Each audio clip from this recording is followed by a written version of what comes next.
Okay, I didn't really care to give away my secret of distraction, except for I wanted to use it as a metaphor for this. Okay, in the same way that say I do this to be distracting, but I don't want you to be distracted. I want you to prove that you are stronger than the distraction. It's a minor distraction, and if superficial distractions distract you from the issue, I'm not as interested in discussing the issue with you. I still will, but I'm not as interested. Why? Because, see, if minor distractions don't throw you off your philosophy, then there's a better chance that major distractions won't.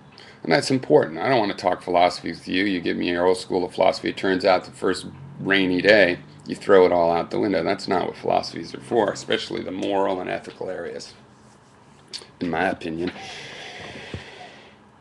So, in that same way, nature wants you to be miserable, to have a misery center. It wants you to feel pain, to have the pain center.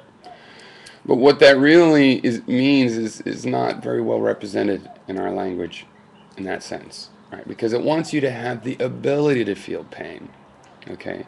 But it wants you to be able to overcome it.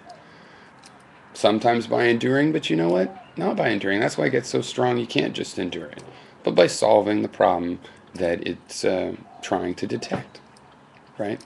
But since there is, just the brain creates these miseries and even pains and stuff, um, or you can have a little cut on your finger, is no big deal, but it just keeps throbbing. You know. So just enduring, ignoring, using your willpower to overcome those, that is a part of it. So it's a whole mix, but it all works based on this idea that there's a material reality. So the DNA gives us the pleasure and pain centers, produces them, builds them, we have them, and they seek out their target audience. The capacity to feel misery and suffering wants to find something. And if you have a really, really uh, uh, protected or safe life, materially speaking, it'll still go seek out whatever it can. Dad doesn't listen to me. Something is miserable. The brain wants to find those. And it's important because since the material components of that you cause suffering are not always uh, materially, they're not necessarily negative, they're not damaging to your survival. And sometimes the pleasures are damaging. You can enjoy a dangerous drug that is hurting your body materially, and you can still feel this pleasure. Okay, so it's important that it's not just following pleasure. If all you could do is follow pleasure, that's a hedonistic thing. We know the dangers of that. You're diving into a pleasure, you also have to have this misery of, yeah, I really love this pleasure, and geez, I even get a material benefit because I'm all calm, I'm nicer or whatever, and my life is going better in some sense, and I'm doing this. Oh, but I'm dying, and that's causing me a misery, and so there's an avoidance. They're mixed together so that they can balance out, so that if you follow a pleasure too far and it causes some consequence, material consequence you don't like, you can follow that misery away from doing that pleasure, and you can steer yourself. This is how it works. And so the DNA has built this thing, and you need to find miseries so you can take the right turn, and you need to find your pleasures so you can take left turns. All right. When we have a life that is too predominant one or the other, that's the big problem. And what I think we can do for our future with this top layer of our brain now, understanding that yeah, it's here to distract you, but it just wants you to survive it. Yeah, it's here to make you feel pain, but just so you can avoid pain. You feel pain on your foot so that when you scratch it, you go ow, and you don't get it cut off. But you're still trying to avoid pain, right? Because it's a machine. It's a machine for interpreting events, and you have to be able to steer. And just steering towards the concept of pleasure becomes hedonism. Just steering towards the concept of uh, misery becomes a cynical version of decadence. Okay, and you need to be able to balance these things. And so, yes, they're both arbitrary until you find out what is the cause or the material relation that they relate to, the material situation they relate to, and you judge that. And then you'll know what's really going on. The pleasures, those are just alarm clocks. It's like if your alarm clock goes off on the wrong day, Okay, you're glad you have an alarm clock. It went off on the wrong day. You need to set it more carefully. Okay. And these emotions are just alarm clocks. It's like ding-a-ling, and sometimes they go off at the wrong time. It's like, I'm miserable. And it's like, no, you're not miserable. You're working out in the gym, and you're really happy about it because you might be miserable for 2 minutes when you pushed yourself a little too hard. And then, but over the course of the day, you're going to feel better, and you'll feel better tomorrow, and, depending on the scope. So, anyway, the fact that we have this program that's trying to work this way, should reveal to us, okay, what we have to use this program. We're using alarms to wake up and decide what to do and pay attention to things. But we still set the alarms. We still, if they're going off wrong, we can judge all that. We have this top layer of brain to go ahead and judge an extra level. I can have the idea pain is a good thing. I don't want to lose my ability to feel pain. That would be bad. But I don't ever want to feel pain. Ever, if I can help it. And yet I have a life where I know that I've had to feel some pain to really, know, to have a realistic picture of reality, to learn to become stronger. Okay. So I can have all of these layers. I have ideas. Pain is good. Pain is bad. Pain is good. Pain is bad. Pain is good. Pain is good for this, but pain is bad for that.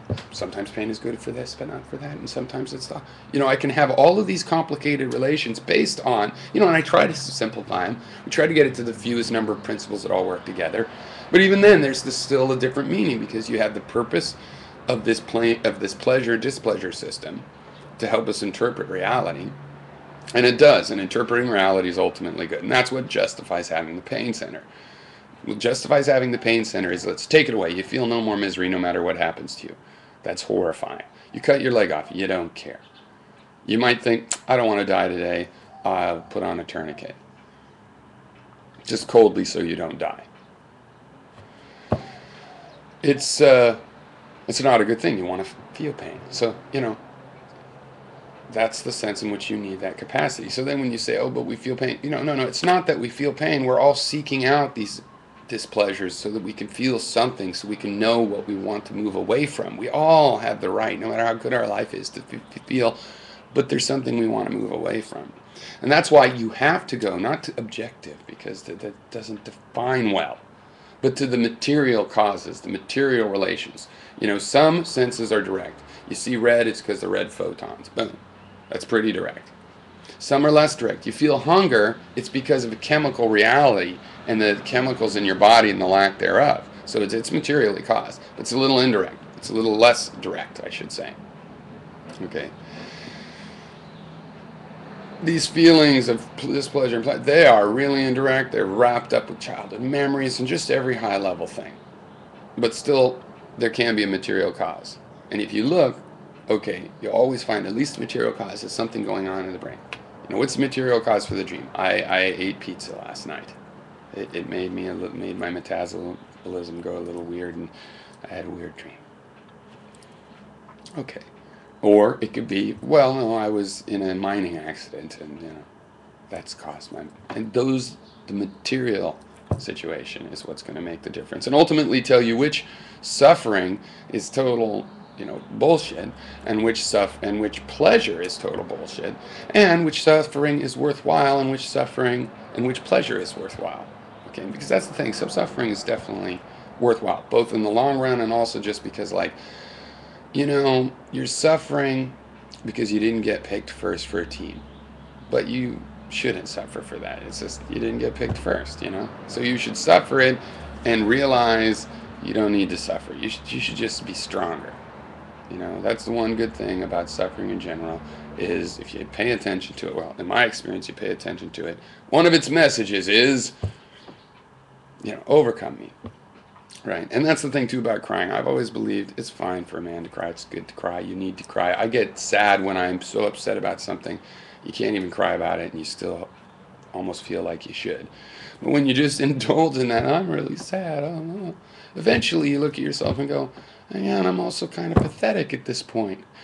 I guess I don't really feel this way as much as I thought, come to think of it. Look at myself in the mirror and having, we call that getting it out of yourself. And basically, you don't turn around and go, I shouldn't have cried at all. In my case, you go, hey, I'm over that.